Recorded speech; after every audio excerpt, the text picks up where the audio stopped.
Hi everyone. Today's lecture we are going to discuss various physical mechanisms especially for integrated photonics purpose electro-optic modulators. So, first I will be discussing about two important phenomena that is called electro-refraction and electro-absorption. I will give some conceptual idea what that means, and then I will be discussing a bit of details on two mechanisms called Pockels effect and Kerr effect. That is actually nothing but the what I mentioned before, that is electro-refraction. So, two electro-refraction methods, one is called Pockels effect, another is called Kerr effect. And then I will be discussing about electro-absorption, that is actually the effect is called Franz-Keldy's effect, FKE we just mentioned. And then finally and most important one is the free carrier concentration effect, we just abbreviate it as FCCE. This method, this free carrier concentration effect, can cause both electro-refraction as well as electro-absorption. Okay. So, let us try to get an idea about the electro-refraction and electro-absorption. So, as a representative sketch, cross-sectional scheme of a silicon waveguide, for example, is shown here, where this is actually the waveguide structure. You can say this one as usual we discussed always, and we know that this is actually your W, and this is your this thickness, slab thickness is H, that can be 0 as well, and this device layer thickness is capital H. You can just use those parameters W, capital H and small h to design a single mode waveguide structure. That need not be silicon material, any material, it can be silicon nitride, any other material also. And you see we have shown two electrodes, okay, across which we can give a potential, that can be a DC, that can be alternating signal or data. Okay. So, depending on the material here, okay, in the core we can create electric field across the waveguide cross section E, and if sigma conductivity is present significantly, then also we can see some kind of current density. Okay. This is the cross sectional view, and for a typical modulator, phase modulator I would say, it is actually designed with a pair of electrode structure as I mentioned here, for which top view is shown here. It can be of length L, and you can actually apply some potential here, potential difference, or that it can be your data signal, that can be function of t. And then this, depending on the length of the electrode structure, if it is a very small one, you can just directly give your data, and according to the data here refractive index will be changing, and then refractive index change means propagating mode, wave optical mode will see some kind of phase change, and you can use that phase change to detect either in the form of phase sensitive detection, coherent detection, or you can use that phase modulated signal to interfere another signal to get some kind of amplitude and intensity modulation. That can be done either using your Mach Zehnder interferometer or microring resonator discussed before. So, this is the overview. Now, I am going to discuss about how this electro-refraction and electro-absorption can cause a optical signal modulation. Okay. So, using electro-refraction I will show that actually you can change phase, you can modulate phase as well as amplitude also. And using electro-absorption you can only attenuate or modulate your optical signal or amplitude. Okay. Let us see what it is.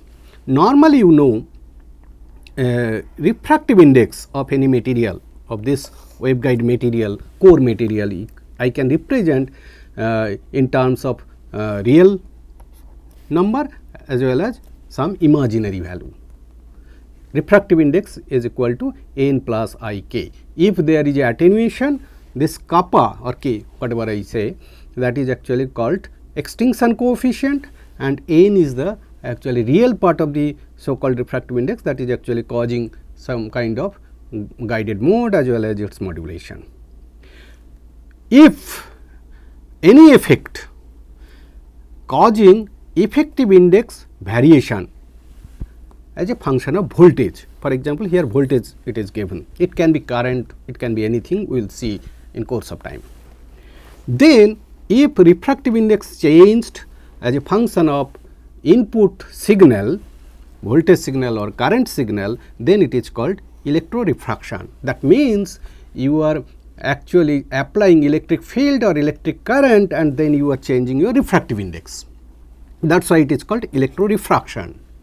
And that type of phenomena can actually you can create through different type of effect. One is called Pockels effect, and then Kerr effect, and then free carrier concentration effect. Because depending on the material, you can see some material you can see strong Pockels effect, you can exploit that. Some material, waveguide material, actually Kerr effect is dominating, so you can use the Kerr effect to change the refractive index by applying your electric field or voltage. And then free carrier concentration, that means in the in the waveguide core region, if you have certain kind of free carriers, it can be electrons, it can be a hole, and if you can change that carrier concentration, that not only contributes to loss to the waveguide, but also it can change the real part of the refractive index. So, real part of the refractive index change actually causing electro-refraction, and then devices can be designed for both phase and amplitude modulation, that what I explained in the previous slide. So, how it is done? You see, normally phi equal to beta L, you know, L is the length of the device, beta is the propagation constant. Normally, we can write 2 pi by lambda n times L, right. Now, this n is variable, you can control either by means of Pockels effect or Kerr effect or free carrier concentration effect. So, for that if you change n, that means you are going to change the phase. So, if you have delta phi, then you can have 2 pi by lambda, assumed that this operating wavelength, so called operating wavelength, that is not changed, and then only this one is changed and length is not changed for the device. So, that is what it is mentioned here. So, in this way you can actually modulate your phase. As you know, you can modulate phase, you can have a Mach Zehnder interferometer, and you can create intensity modulation as well. Okay. So, next thing is that electro-absorption. If any phenomena, any effect can cause some change in extinction coefficient, kappa, this one, that means imaginary part of the refractive index, that can be changed kappa to kappa plus delta kappa, say, and that can be a function of voltage or function of current, representative voltage it is shown here. So, in that case what you know, the extinction coefficient change means you can actually change the attenuation or absorption or losses in the waveguide. So, that particular phenomena is called electro-absorption. So, you are applying electric field, then you can actually control the absorption of the guided light or loss of the in the waveguide. So, that is called electro-absorption. Again, this effect is possible, this thing electro-absorption is possible in certain materials which actually supports the effect called Franz-Keldy's effect. And this with a modified geometry, you can use also Franz-Keldy's effect by using some kind of quantum effects.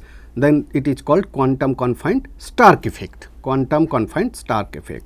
So, that is the newest type of phenomena people are exploiting for getting a electro-absorption modulator, for designing a electro-absorption modulator.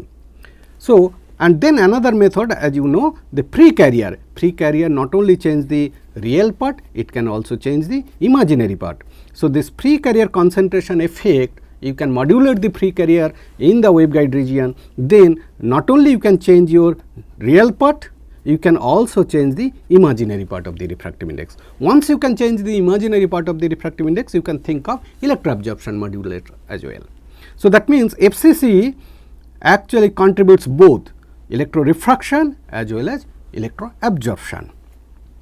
So, using this electro-absorption mechanisms that can cause by means of Franz-Kaldis effect, quantum confined Stark effect, or pre-carrier concentration effect, you can design amplitude or intensity modulation that I mentioned before. That is kappa modulation. Normally you know that kappa means your n plus ik.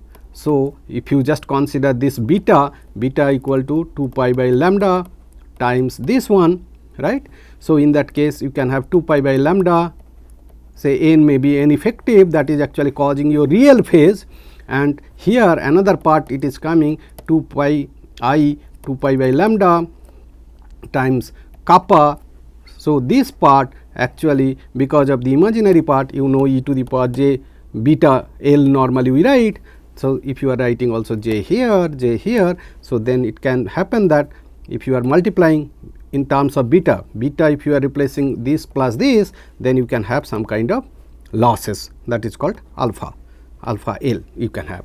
So, that alpha, if you have differential change in the extinction coefficient, then you can have delta alpha equal to 4 pi by lambda delta k, and delta k kappa is the function of voltage. Why 4? Normally whenever we write e to the power j beta L, that is the phase of the electric field, but whenever you are talking about intensity or power, that means you need to go for, if it is amplitude is a star, then you will be getting your power.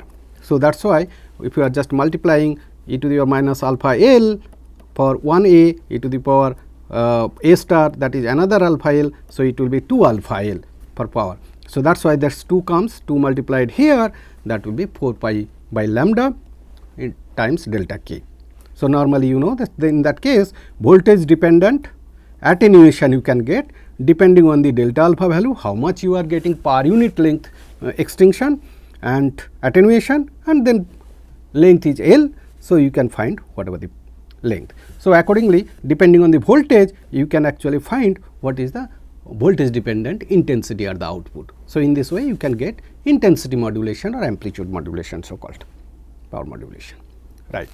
So, now another we will start. So, we know now the what is meant by electro-absorption and electro-refraction. Both can be exploited for modulation purpose, modulation of optical signal in a waveguide for integrated photonic applications.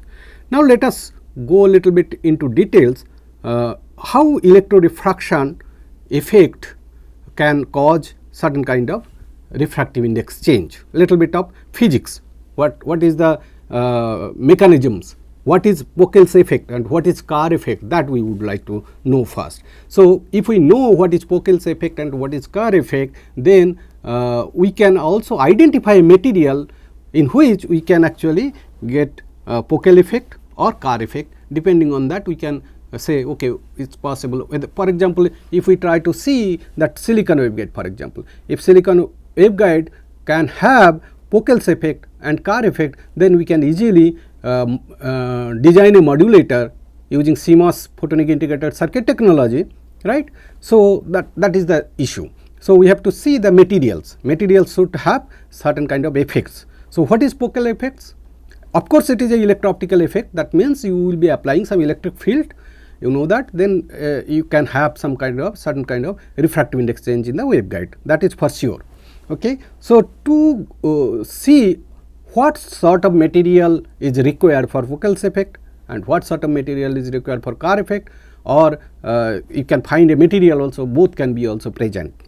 So, for that, towards that purpose, let us try to see the actual physics. So, you know, we have defined permittivity. You know permittivity. Permittivity is nothing but epsilon, we know that epsilon 0, epsilon r. That is actually permittivity, where epsilon 0 is the permittivity of the free space and epsilon r is the dielectric constant of the material. Now, we define permittivity eta, which is nothing but epsilon 0 by epsilon, right. So, you are just writing reciprocal of that one epsilon, but you are multiplying with epsilon 0. Then we represent that epsilon r, and epsilon r is nothing but 1 by n square.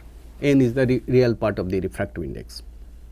Okay. So, that means the inverse of dielectric constant we define as a impermittivity. Okay. So, eta is written like that. Okay. Now, what you can get? This permittivity can be represented in tensor form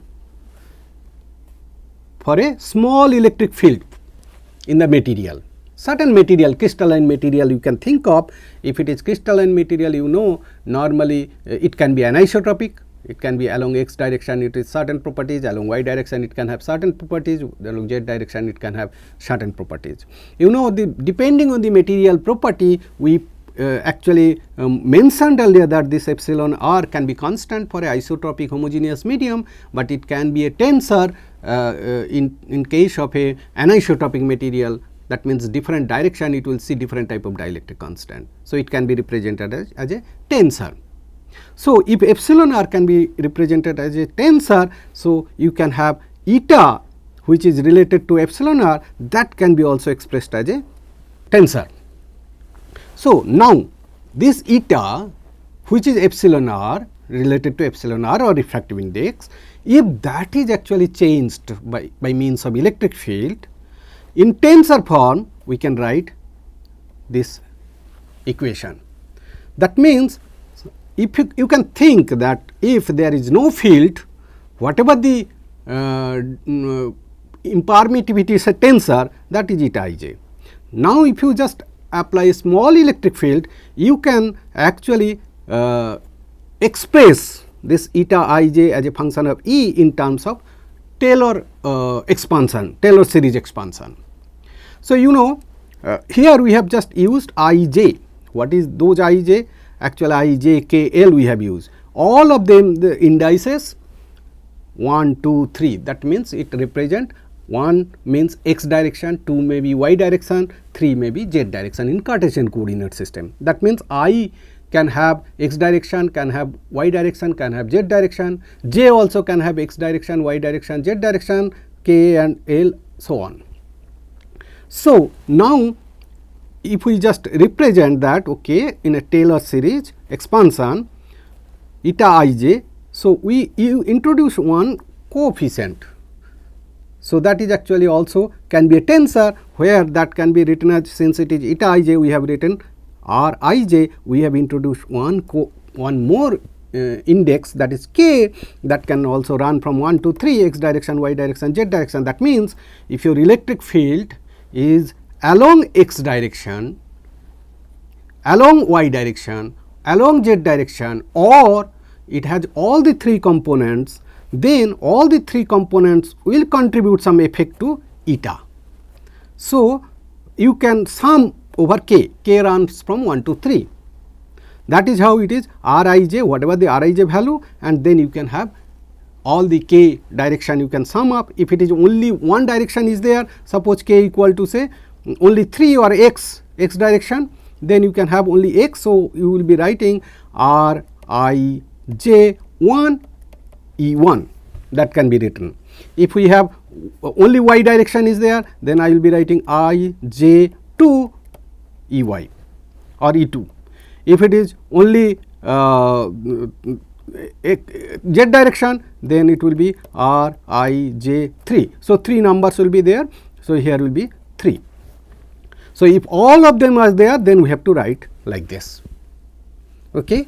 So, that is how if there should be some values of Rij, and then different direction if you are just using electric field, applying electric field, then you can have contribution for the impermittivity tensor.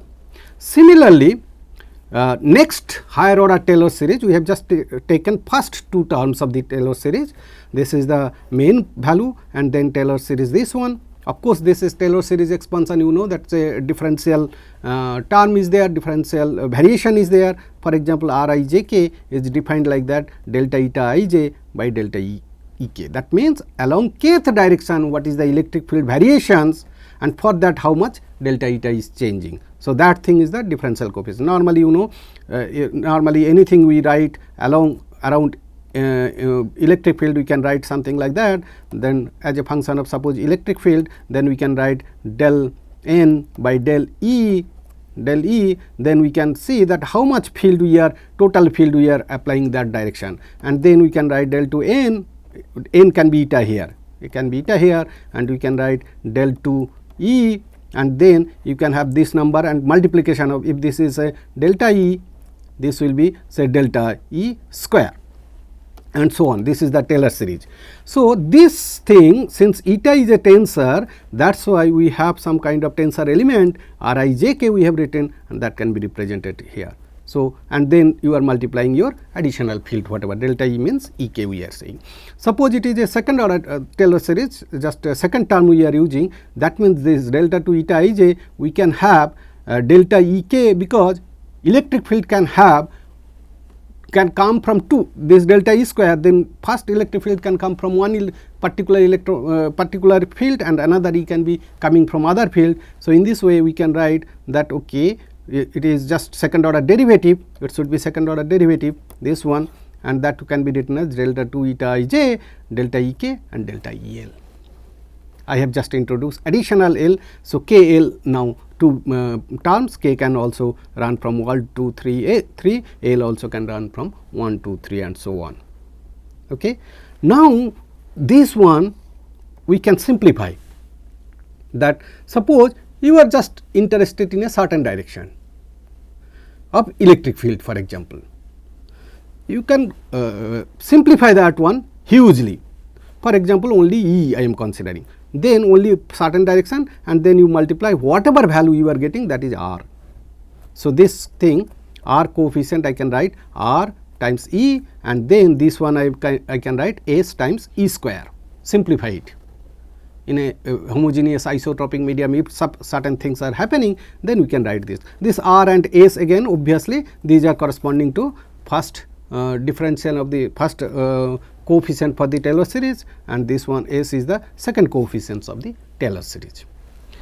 Fine. Now, you see, we will do a little bit of maths here. Suppose we say that this eta variation because of the eta electric field causing must be refractive index change. So, that means when eta, the impermittivity is a function of electric field, that means refractive index is also a function of electric field.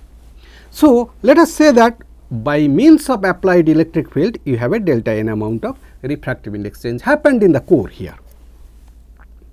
Okay.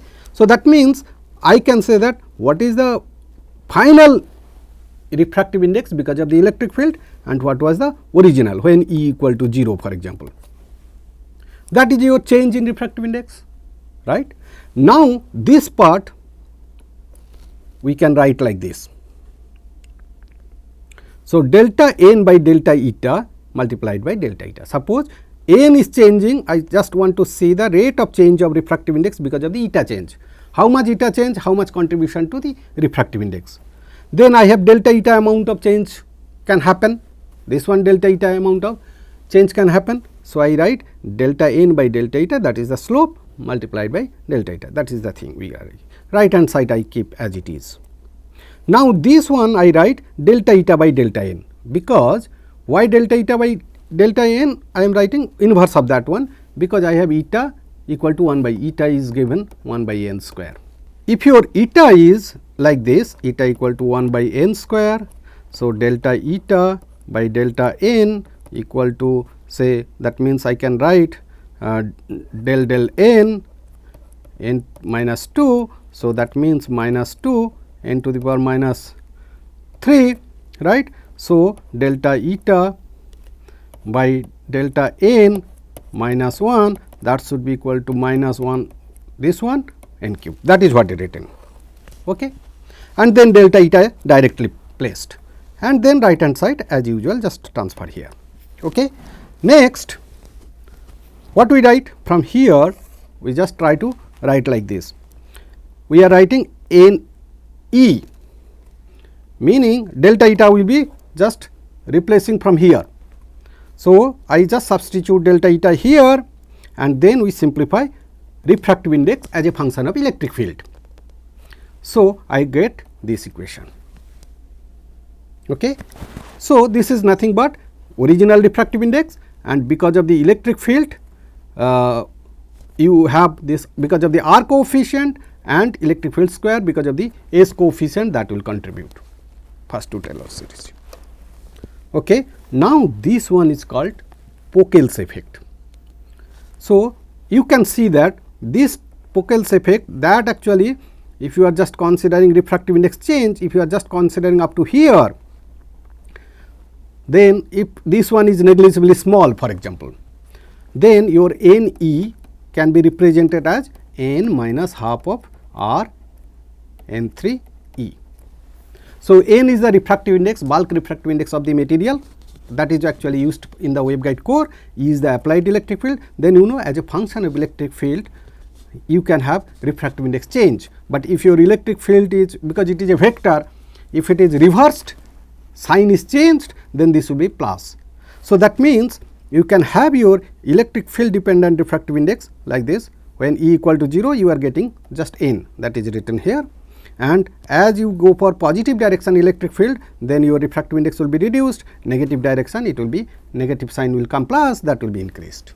So, that means this refractive index change is very much linear as a function of electric field. Of course, you need a material where this R must be non-zero. It can be tensor also. It can have a tensor element, because different direction electric field it will contribute differently. Okay. But as a simple example we have shown that R is fixed, S is fixed, then refractive index will be changing as a function of electric field. Okay. Now, again if you see that certain material, this thing is actually may not present because of the crystallographic symmetry, etc. It happens that this is not present. Okay. But you can have this is dominating. So, in that case my refractive index can be written as n minus half S n 3 e square. So, this is a constant that as a function of electric field, whether it is positive or negative, always refractive index will be reducing. So, that is the like a parabola. So, it is like shown here. So, that is actually Kerr effect. So, if you apply electric field either in positive direction or negative direction, your refractive index is going to change. And if that is happen, of course, you need a material again where S not equal to 0, and S will be called as a Kerr coefficient and R will be called as a Pockels coefficient, Pockels coefficient. So, this is a Kerr effect and this is a Pockels effect. So, we have shown that it is possible to find a material where this Pockels effect can present or Kerr effect can present or both of them can present together simultaneously. So, depending on the value of R and S, you need to consider which one you should consider for your design or for your modulator design, I would say. Okay. So, for silicon crystal R equal to 0.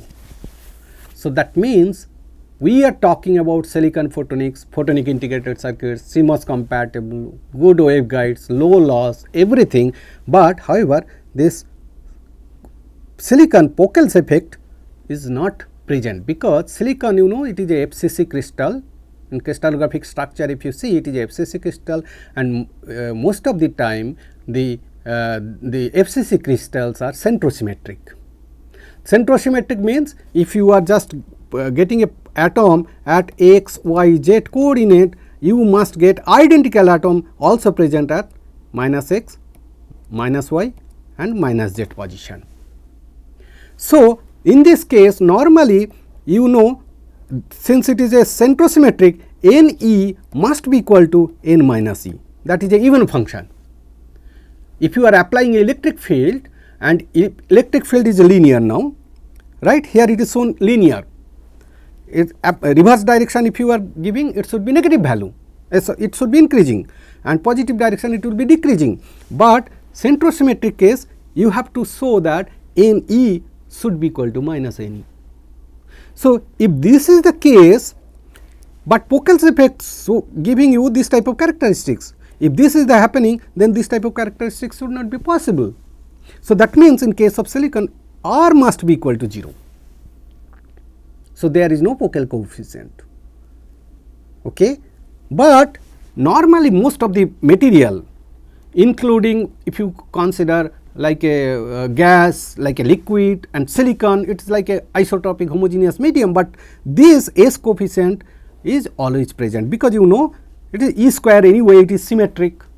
So, electric field if you are increasing either minus or plus, this is E square always become plus. So, refractive index will be changed. So, that effect is there in the silicon, of course, but you have to see what is the amount, how much field required, whatever voltage required, that can be actually feasible for designing a modulator in silicon waveguide or not, that is important question again. However, people already demonstrated this modulator, very high speed modulator using Pockels effect. I will just discuss one slide on this Pockels effect for clarification purpose. For example, lithium niobate, you know lithium niobate is a very good material, ferroelectric material and very good electro-optic material, where electric field actually can change refractive index linearly. Okay. So, that means I just if I write that if R is non-zero and S is non-zero, simply we write refractive index in this form, and normally in lithium niobate this R value is very large compared to S value, okay. And in that case normally refractive index change is proportional to the electric field, that means Pockels effect is present. And in this way, if you have a lithium niobate waveguide structure like this and if you apply electric field, then if that electric field is in the only z direction, you know lithium niobate crystal, it is actually uniaxial, negative uniaxial crystal, Birefringence material. So, it has a crystallographic axis along z direction, it can have a x direction, it can have a x direction, it can have a y direction. Suppose if any electromagnetic wave associated electric field oscillating along x direction, then it will see one kind of refractive index called ordinary refractive index, and y direction if it is electric field is oscillating, then also refractive index we see that is exactly NO, that means x direction, that means Nx equal to NO, Ny also equal to N naught. However, if electric field oscillating along z direction crystallographic direction, then Nz is not equal to NO, but equal to Ne. Okay. So, that electro-optic coefficients, depending on the electro-optic coefficient, you can actually find, even though you are applying suppose electric field along z direction, then you can see that x direction, suppose you are applying electric field in this direction, then along x direction some refractive index will change, meaning your electromagnetic wave if it is oscillating along this direction, suppose this is applied field, in this direction it is applied field, that can be DC, that can be whatever low frequency electric field. And then in that crystal, if electromagnetic wave propagates along along any direction, but it oscillates along x direction electric field, then it will see a refractive index change of this amount, and along y direction this amount. Certain coefficient we called R13, that means you know we have just mentioned Rijk, that is the Taylor series coefficient, electro-optic Pockels coefficient. Normally Rij equal to Rji, it happens this symmetry. In that case, we instead of two indices, we can actually reduce it to 1, then you can get actually 6 by 3 tensor element you will be getting, and then you can get 6 times 3, 18 R coefficient will be there, something like this, R11, R12, R13 and so on. You will be getting total 6 different elements you will be getting as a tensor, and out of them many of them will be I think a large number of elements out of 18 that will be 0, but R13 will be there and R33 will be there. They are most important for electro-optic modulator design in lithium niobate. And as I mentioned, if you are applied electric field along z direction, that means Ez is given, then refractive index change along x direction will be delta n x, this one, along delta n y they are identical, and along delta n z they will be identical. And in this case, you know, as I mentioned, electric field, if applied electric field is in this direction, electric field is also oscillating along z direction, then the refractive index will be different, not like x direction or y direction. That is actually called extraordinary refractive index.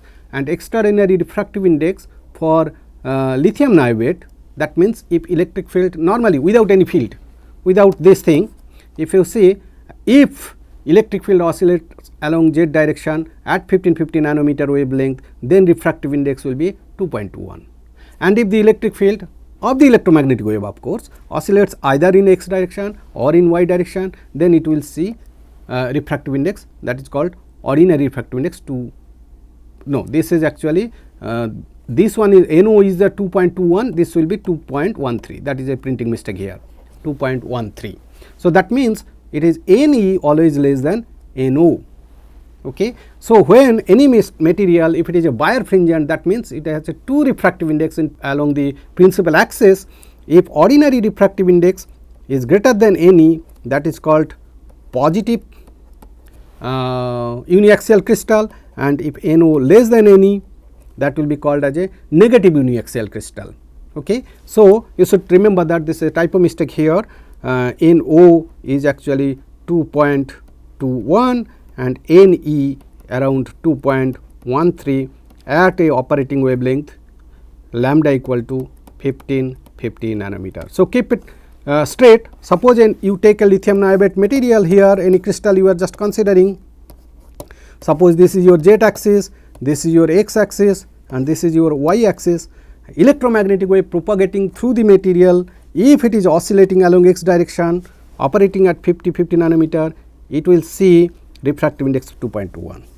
If electric field oscillating y direction, it will see refractive index also 2.21, that is ordinary refractive index. If electromagnetic wave propagating in the crystal and electric field oscillating along z direction, then it will see refractive index of 2.13, which is actually called extraordinary refractive index. And if this extraordinary refractive index is actually less than ordinary refractive index, then it is called this will be called negative. I think you can see the textbook, this will be called negative uniaxial crystal, and if it is N is greater than this one, then it will be called positive uniaxial crystal. So, lithium niobate is a, according to the number, it is a negative uniaxial crystal, that is fine. And we found that from the handbook, you can find also experimentally it was found that if along z direction you are applying electric field and you see the what is the refractive index change along x direction, if you know NO3, then you can find out R13. R13 is nothing but 9.6 times 10 to the power minus 12 meter per volt. You know, electric field is, if you just see the dimension, refractive index is a dimensionless. Electric field, you know, the dimension of electric field is volt per meter.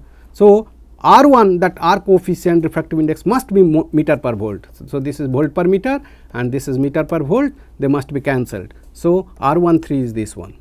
But if you apply electric field along a z direction, then your refractive index will be this one. Another type of electro-optic coefficient comes from this R tensor, that will be actually 30.8 10 to the minus 12. All the electro-optic coefficient in the tensor, if you see Rijk, whatever I was considering, the R33 value is the highest one, that is 30.8 into 10 to the minus 12 meter per volt. So, if you just give significant amount of field, then you can actually achieve certain kind of refractive index direction, lithium niobate, and that is actually very fast. If you just apply electric field, it is almost instantaneously refractive index will change. That means you can actually design a modulator which can respond very fast, high speed modulator you can design. By using that also 1980s or so, that time refractive index change or phase modulator in lithium niobate waveguide could be demonstrated, as well as intensity modulator could be demonstrated. In general, if you just summarize these three equations as a function of voltage, for example, if you are applying a voltage difference between these 2 points, this point for example, separation is d, approximately electric field can be approximately written as V by d. Okay, applying electric field V by d according to the formula E equal to minus dV by dx, that formula you can use. So, field is this one, and you know half refractive index cube, that is written, R is the electro-optic coefficient V by d, and we add additional one gamma, that is nothing but, because you know if you are applying a electric field here, suppose you have a waveguide, for example here waveguide, you design waveguide, or lithium niobate normally it is done like this one, titanium indiffused waveguide, substrate you dope certain area, then you can see you dope titanium, then depending on the titanium concentration refractive index change will be there, and you can get a waveguide here. And if you use a metal electrodes like this and you apply a voltage across this one, this can be grounded, and if this is a D, then you know electric field will be something like this, it will come perpendicular to the metal electrode and enter into this one, and this will go like this, field distribution will be like this, and this will be like this. Okay. So, in this case basically electric field across the waveguide cross section where guided mode is there is not uniform. So, you need to see what is the overlap of the field you have applied with the guided mode, electric field associated to the guided mode of the guided light. Okay. So, that fraction, that overlap can be maximum. If it is uniform, then the overlap will be 100%. If that is not uniform, then it will be less than 100%. So, less than 1 gamma you can use overlap integral, that means how much fraction of overlap is there of the external electric field with the guided mode, that also play a major role for changing refractive index in a certain electro-optic material where Pockels effect is present.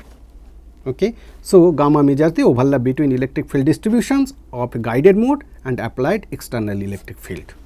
Okay. That is the expression. Now, you see this is how lithium niobate modulator is designed, and simplest structure I just took it from this website. You can go through that website, and you can also find that it is nothing but a modulator, Mach Zehnder modulator. You have input waveguide here and branched into 2 and then combined back again. So, at A you are just splitting into 2 halves, and B you are trying to combine. Now, we have a electrode, central electrode, and both side electrode is there. These 2 electrodes, if you are grounding and if you are applying a voltage in the central, that means in this waveguide it will see electric field in this direction, in this here you will see electric field in this direction. As you know, if you electric field if you reverse, the refractive index change will be positive, and that means if your electric field here in this direction and here in this direction, then what happens here, if it is refractive index is increasing, here actually refractive index will be decreasing.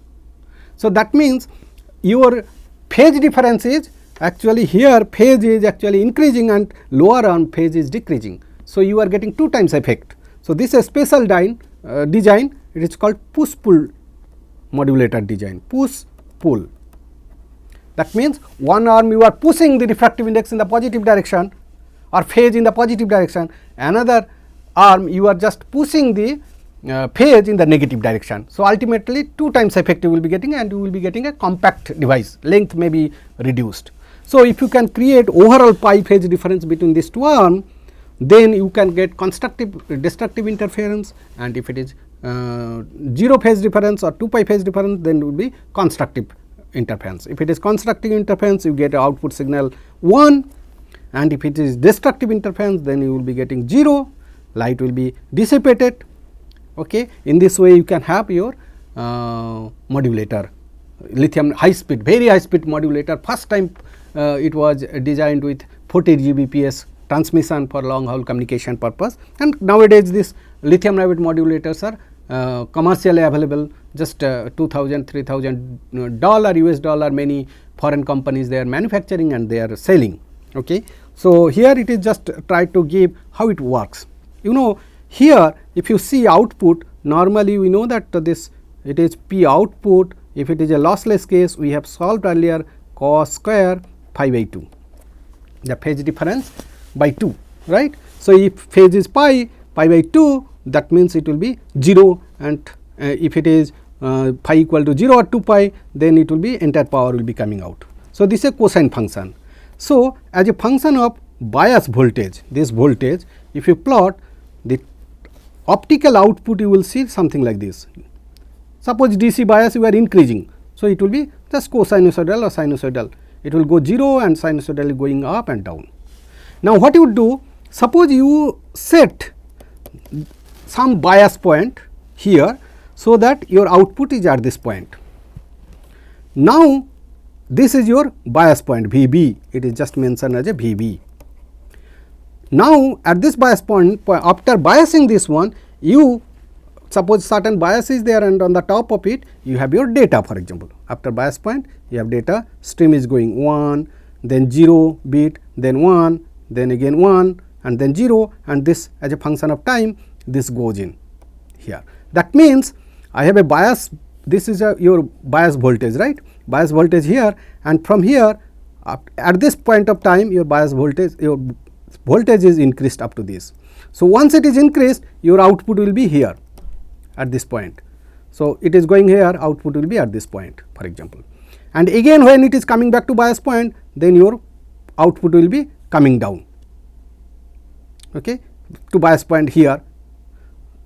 So, that means if your bias point here, and then you can actually changing your data from here to here, voltage change, that data 1, that gives you this power, and when your power is data is 0, that means you are coming back to bias voltage here.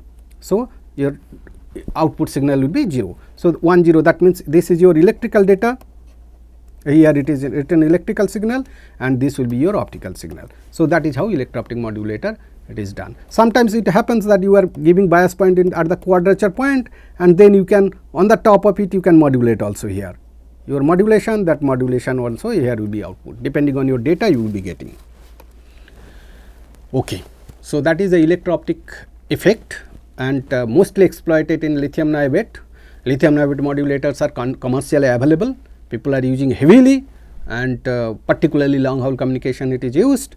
But as you know, we are talking about integrated photonics using CMOS compatible silicon photonics platform. So, in that case silicon not at all this Pockels effect available there, R is 0. So, what the next, if we want to get a modulator in silicon, obviously that is a, let us see what is the Kerr effect. So, Kerr effect, if you see, that is delta, if you see this is your Kerr effect, that is actually missing in silicon. So, this one is there. So, if you use this one for silicon crystal, if you see using this Kerr effect, if you apply electric field, then refractive index change, negative sign will be coming here, you see it is changing like this. So, if you apply electric field up to 10 to the power 5 volt per centimeter here, then you can get a refractive index change in the order of 10 to the power minus 6 only, and 10 to the power 5 volt per centimeter field in silicon, that is close to breakdown voltage. So, that means electrons from the silicon atoms will be torn out, they will be snatched away, and they will start flowing lot, it will create lot of currents, and then crystal will be damaged because of the heat generation, etc. So, 10 to the power minus 6 refractive index change is actually very if it is this type of change, and that is again close to breakdown voltage, that is very bad. Okay. So, normally we expected that at least 10 to the power minus 4, 10 to the power minus 3 to 10 to the power minus 4 in this region refractive index change is good enough for modulator design. So, normally for silicon this Carr effect is present though, but it is very very weak. One thing you must understand that I have just taken this data from this paper, Soref and Bennett. They have first time actually discussed in details electro-optic effects in silicon, both in model, theoretical model as well as experimental results. But he commented one interesting thing there. There is uncertainty about the sign of the Carr effect. So, here Carr effect it is negative, right, and you know electric field square is there, okay. And this model, this type of things, this refractive index change can be actually explained in terms of considering a kind of anharmonic oscillator of the dipole oscillations. In that case, this negative sign can be interpreted well, and that is actually happened experimentally. If you are applying electric field and that electric field will change some kind of refractive index, that refractive index will be experienced by electromagnetic wave propagating through it. However, while 4-wave mixing experiment suggests that delta n is positive.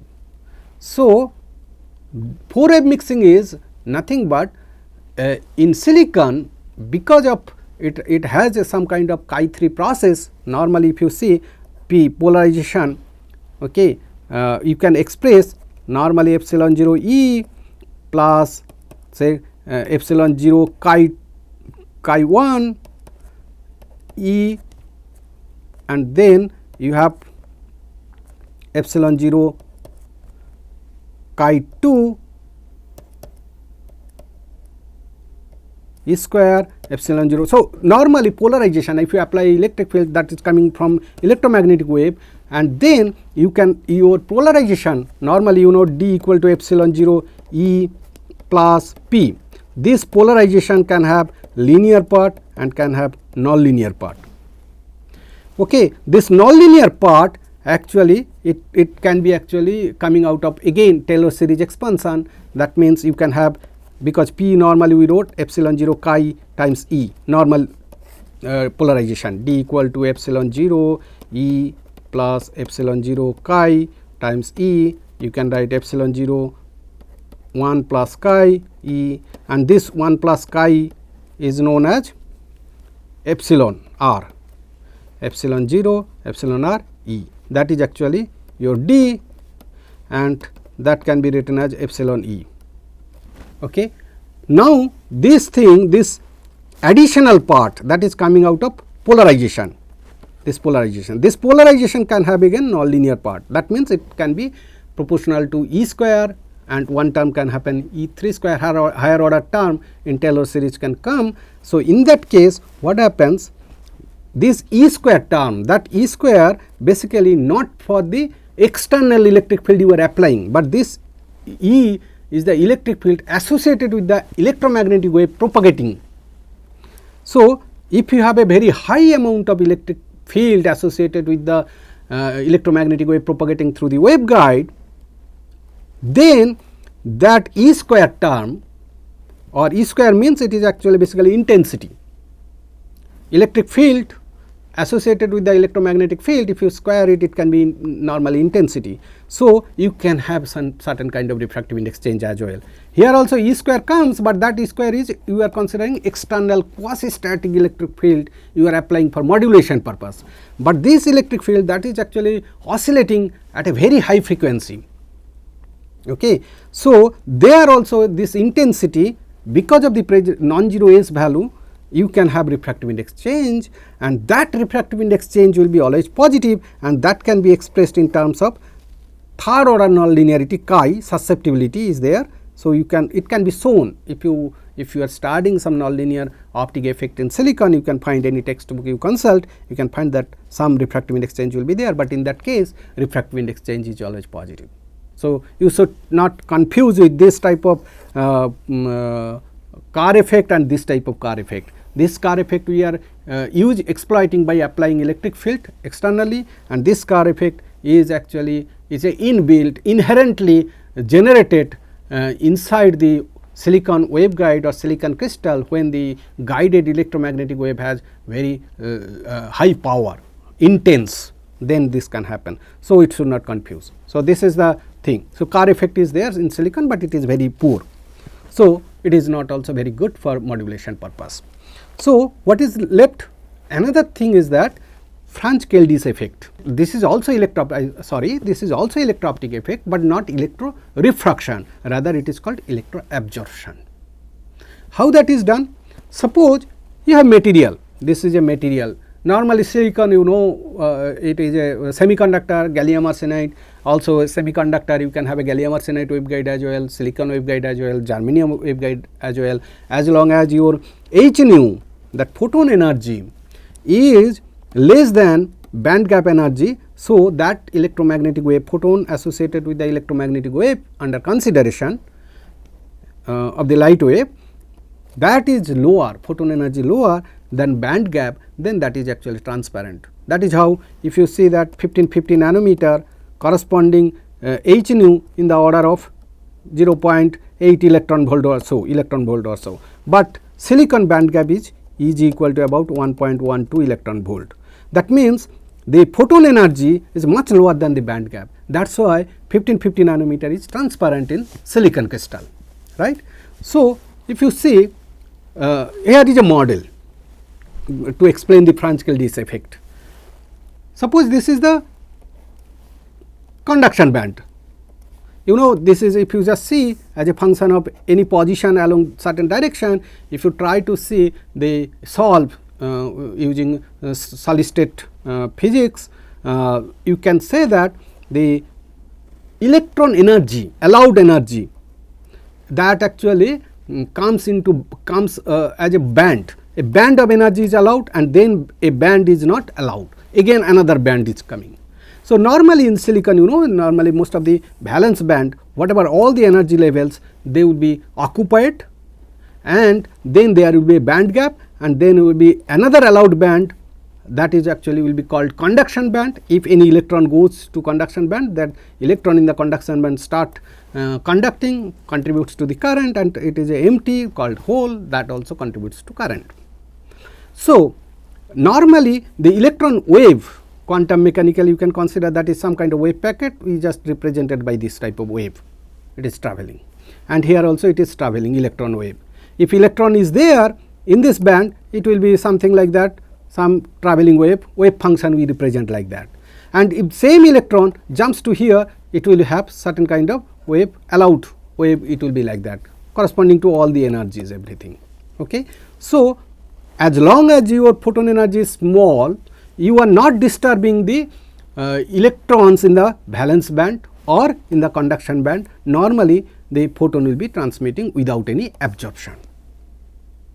However, this is the EC means in this here this axis, if it is energy, suppose this axis I am showing as a energy and position dependent. At any position, if you see the valence band, the upper edge we call it as a EV, and bottom edge of the conduction band, all the energies are there, energy levels are there, that maybe electrons are there, may be occupied, may not be occupied. If it is not occupied, so it is it's absolutely fine that it is transmitting, but you know, at a room temperature you can see some electrons also can jumps into the conduction band, some kind of free carriers are there, that is why it is called semiconductor. Yeah. Okay. So, in that case I said that any energy, for example 1550 nanometer, it will not guide. However, if you apply a field, then this band edge, entire band, energy band, that will bend like this, because you know you are applying electric field, that means it is a positive potential, it is a negative potential. So, that in this here electron will see it lowers its energy, and in this region electron actually gears up its energy, it raises some energy raised. That is why your band, actually conduction band and valence band, they will be tilted like that. the amount of field you are giving, amount of potential difference actually you are giving, depending on that, if it is uniform for example, then you can see some kind of band. So, if this type of bending is there, then you can see that at this point if you see certain energy of electron and this is your wave. So, in this energy if any electron is there in the conduction band or in this energy in this region, there some position, this is your position, right. Some electrons are there with this energy, they are like a wave nature, you know, wave nature at this energy if it is coming to this position for example, this is your x, then you see it sees some kind of band gap for example. So, there is forbidden band is starting. So, you know it is same like your electromagnetic wave when you are trying to confine a light, then guided mode will have some kind of evanescent tail, electric field tail will be there outside the core region, cladding region extended. Here also the electron wave function can extend something like that as a even tunneling things will be there. So, that means as this energy level it is forbidden typically, but some because of the field you can see some probability of electrons also available at this position with this energy. Some probability will be there because of this bend. Similarly, if I see a wave function of electron solutions here, you can expect some kind of probability of that wave function is here. So, for this energy level, if I just consider in this particular region for example, if your electromagnetic wave is propagating with a energy h nu, and here you see this energy gap here, it is reduced now E g prime, it is no more E g. Normally E g is this one, when it is bent then you are considering this energy level here at this point because of some tunneling, electron wave function in the conduction band, electron wave function in the valence band is there. So, there may be some kind of overlap will be there. So, and this photon energy h nu which is actually maybe now coming greater than your E g prime. So, in that case that photon can get absorbed by the electron in the valence band at this point and that electron can go to the conduction band. So, in this way that light can get absorbed. So, this is actually Franz-Keldy's effect, it can actually influence some kind of absorption. So, when you are applying electric field, absorption is high and withdrawing electric field, absorption is low. So, you can get a intensity modulation.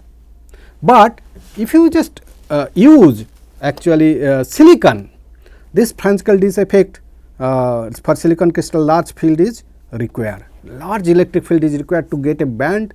For example, 1550 nanometer wavelength, it is actually 0.8 electron volt. So, you have to bend such a way that 1.12 electron volt band gap for silicon, band gap is 1.12 electron volt, and you need to reduce it to about less than 0.8 electron volt. So, that you need a very large electric field to bend such that your E g prime can come at least 0.8 electron volt.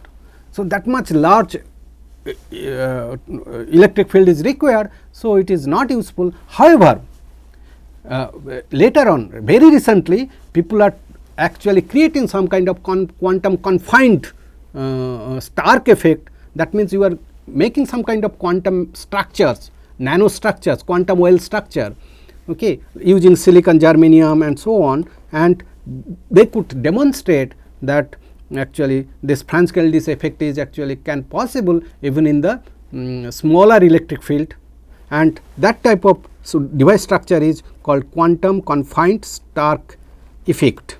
Quantum confined Stark effect. Using that effect, very good quality modulators have been already demonstrated, and but in this course I will not be discussing. If you have some more interest on this type of modulator, quantum confined Stark effect, there are plenty of literatures available online, you can study. Okay. Now, the final thing, the most important part, as I mentioned before, that free carrier concentration effect, which actually can produce both electro-refraction as well as electro-absorption effect. How is that? You know, normally any material, it can be semiconductor, it can be metal, it can be dielectric, whatever. you can think of that there is a certain kind of free carrier can be generated in the conduction band because of the impurities, mostly for metal and semiconductors. Especially for semiconductor, if you use a very classical model called Drude-Lorentz theoretical model, it is a very easy, any textbook, solicited textbook if you see, normally people demonstrate with a harmonic oscillator model. I am not going into the detail, but I am showing here if you have a free carrier in the crystal. Suppose you have a dielectric material. Dielectric material means you have a atom and then electron will be tight surrounding it, certain electron, maybe outer band electron, it will be tightly confined into the close to the atom. It is not free for a dielectric material, but for semiconductor or metal, you have a actually you have some chances that the carrier can be movable, can be freed from the atoms, it can share many more atoms, it can move from one atom to another atom under influence of some electric field, proper doping conditions, etc. It is possible. Doping concentration, proper doping with a semiconductor can become a conductor, right. So, in that case, if you use this Drude-Lorentz model, you can see that this refractive index of any semiconductor particularly, that the real part and imaginary part kappa n and kappa normally is there. Kappa actually results into alpha, we have shown basically 4 pi by lambda times kappa, that is actually your alpha, right.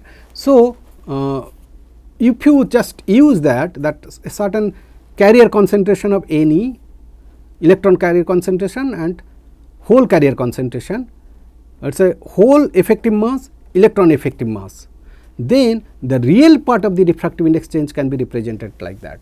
Theoretically it can be shown, okay, and it is easy to shown to be shown. So, I have not derived here. If you want, you can derive by yourself also, you can consult some textbook also, standard textbook.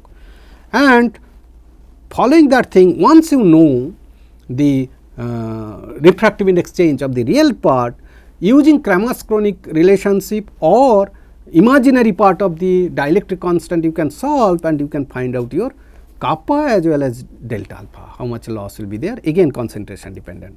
So, here actually mobility is there, that means in semiconductor, you know, mobility is very important, how fast it can move because of the how good it can be mobile because of the applied electric field. Normally, you know, drift velocity is proportional to electric field, and when we just remove the proportionality constant, we use the proportionality constant as a mu, that is called mobility.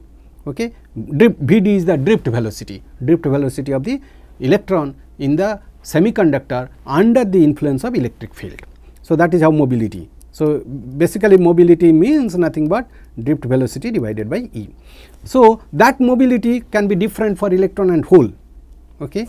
So, depending on the hole mobility and electron mobility, one can show that there will be some kind of attenuation as far as your free carrier concentration is there. Remember that if n equal to 0, n is equal to 0, free carrier, free electron, free hole, then entire thing will be 0. If this one is 0, this one is 0, that means a dielectric. So, delta n will not be changing, that no result will be coming as a refractive index change. So, that is actually the theoretical model. But later on, Soreff and Bennett in 1987, they have actually done lot of experimental work, and they they actually demonstrated a device where they could control the carrier. By controlling the carrier, they found that what is the contribution of refractive index for electron change and contribution for the refractive index change due to hole for effective carrier density change of this one. This is the numerical model. There is a standard paper is there, 1987 it is published by Soreff and Bennett. You can find this is the numerical expression. And normally if you this is actually Drude model, classical model, it is there where there may be lot of approximation is there. That is why if you just plot directly, it won't satisfy your experimental results.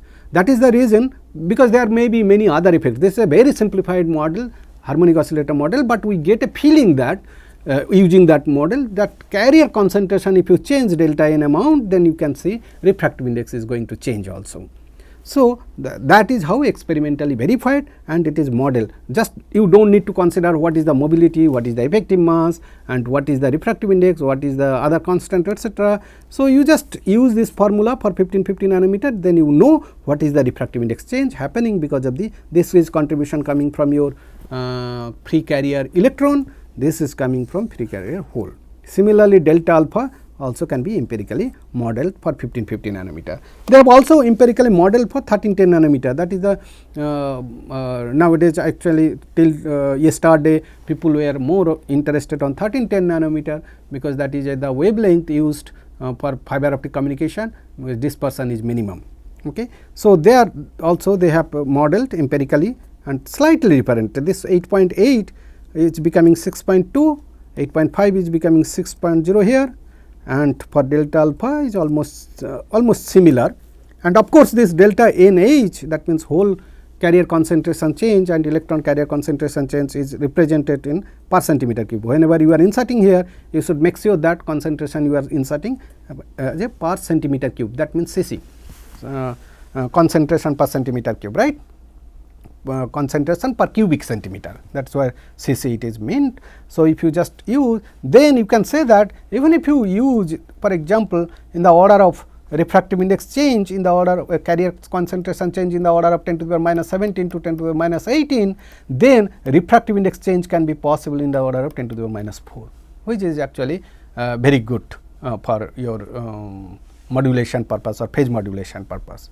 Okay. So, now the final slide, actually they have this using this empirical model, actually you see that carrier concentration is 10 to the 17 to 10 to the 18 for free electrons. If you see at 1300 nanometer, free electrons refractive index change is happening, you see 10 to the minus 4, it is starting at 10 to the minus 7, and you can go up to 10 to the 18, you can even get in the order of 10 to the 7 into 10 to the minus 2.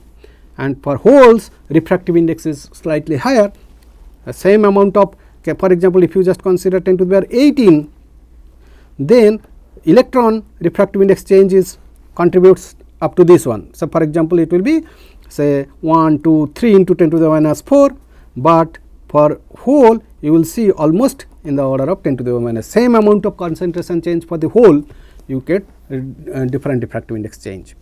These are the experimental results, these things are experimental results, and this empirical fit, these were the empirical fits for hole and for electrons. So, similarly this is for your 1550 nanometer, you see slightly it is different, you can say, for example, 10 to the power 8, if you see here you will be getting more refractive index change, for example, around say 7 into 10 to the minus 4, but for holes you will be getting more than 10 to the maybe 1 into 10 to the minus 3 or so on. Okay. So, that means it is a very good method, because it is a silicon, it is a semiconductor, you can control the carrier concentration by doping and biasing, and then you can change your refractive index. And if you can change your refractive index, you can do phase modulator design. If you can do phase modulator design by means of electro-refraction method, then you can go for amplitude modulation or intensity modulation using magenta interferometer or micro ring resonator, right. And at the same time, they have also calculated delta alpha also, because once you change your refractive index, real part, simultaneously you are actually contributing your imaginary part also changing. That imaginary part changing actually will cause some kind of loss.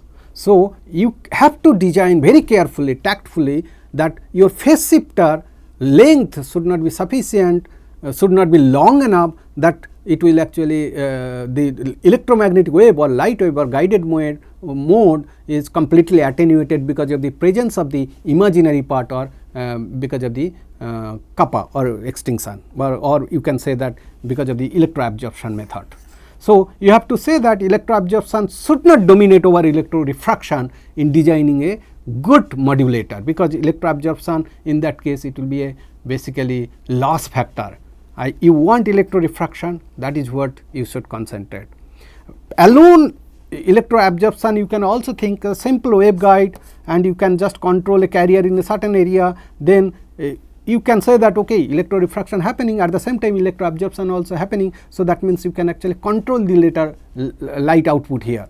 So, in this way you can actually design one special type of device called VOA, variable optical attenuator. So, if you want to control intensity of the guided light, that also you can use electro-absorption method by controlling carrier concentration in the waveguide, and also electro-absorption modulator of course, but you have to keep in mind what is the speed, how fast you can modulate, the carrier concentration in the waveguide region, how fast you can again populate, and how fast you can actually depopulate the carrier in the waveguide region. That actually decides that speed of the modulator. That part actually we will be discussing in the next lecture.